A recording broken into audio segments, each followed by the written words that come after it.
RMC, midi 15h, Neumann Le Chypre. Vous avez une question, les notaires vous répondent. Et la question du jour, c'est une question de Marielle. Je vous rappelle qu'on vous attend sur Direct Studio avec toutes vos questions pour les notaires. Ils se penchent dessus et on y revient tous les vendredis à 14h50. C'est une question de Marielle. Marielle, elle a 47 ans. Avec la crise du Covid, elle a changé de métier. Marielle, elle a décidé de créer sa propre société de couture. Elle démarre en auto-entrepreneur. Est-ce qu'elle doit aller voir un notaire pour cela? Et justement, on a un notaire avec nous. C'est maître David Ménetrey. Bonjour. Bonjour. Le statut d'auto-entrepreneur, est-ce qu'il faut aller voir un notaire pour ça? Alors directement pour se soumettre au statut de micro-entrepreneur qu'on appelait auparavant auto-entrepreneur, non, il n'y a pas besoin d'aller voir un notaire. C'est un statut, et je rejoins Marielle, qui est très confortable, qui est très facile d'accès. En quelques clics, on peut se retrouver micro-entrepreneur. Donc c'est plutôt pour démarrer une activité, c'est vraiment un super statut. Il y a quelques contraintes, notamment en termes de chiffre d'affaires. Pour Marielle, qui est couturière, il ne faut pas que son chiffre d'affaires dépasse à l'année 72 600 euros. C'est très facile en termes fiscal, en termes social, c'est un super statut.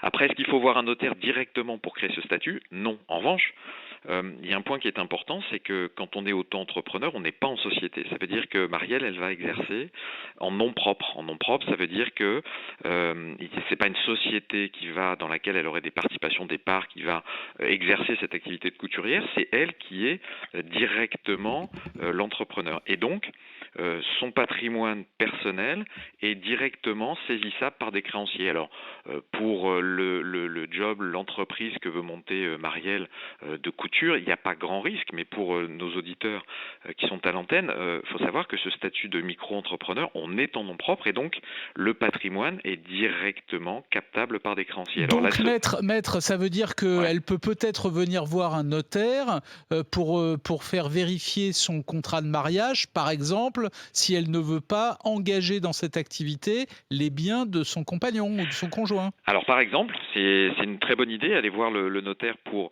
étudier son régime matrimonial, parce que quand vous l'avez dit, quand on est marié en communauté, c'est l'intégralité du patrimoine de la communauté qui est captable, saisissable, alors que quand on est en séparation de biens, seul le patrimoine de celui qui a eu le pépin professionnel, la procédure collective qu'il pourrait connaître, mais seul son patrimoine est saisissable. Mais surtout, un autre point, c'est que depuis quelques années, la résidence principale de l'entrepreneur en nom propre est insaisissable de fait, automatiquement.